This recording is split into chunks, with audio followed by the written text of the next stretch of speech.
पाकिस्तान तहरीक इंसाफ के चेयरमैन इमरान खान ने अगले इतवार को फिर से टेलीथॉन करने का ऐलान कर दिया। साबिक वजीर आजम ने कहा कि अगले इतवार टेलीथॉन में ओवरसीज पाकिस्तानियों से पैसा इकट्ठा करूंगा। सैलाब से बचाव के लिए हमें मुस्तकबिल में डैम्स बनाने होंगे। फैसलाबाद में PTI के जलसे से खिताब करते हुए इमरान खान का कहना था कि मौसमियाती तब्दीली के लिए शजरकारी जरूरी है। सैलाब मुतासरीन के लिए जल्द दोबारा अरबों रुपए जमा करूंगा।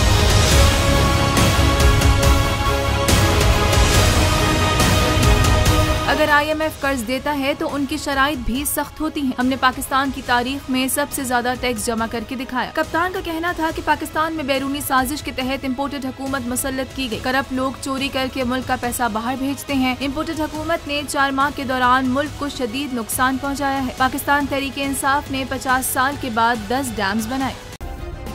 सब्सक्राइब करें और बेल दबाएं ताकि कोई खबर रह न जाए।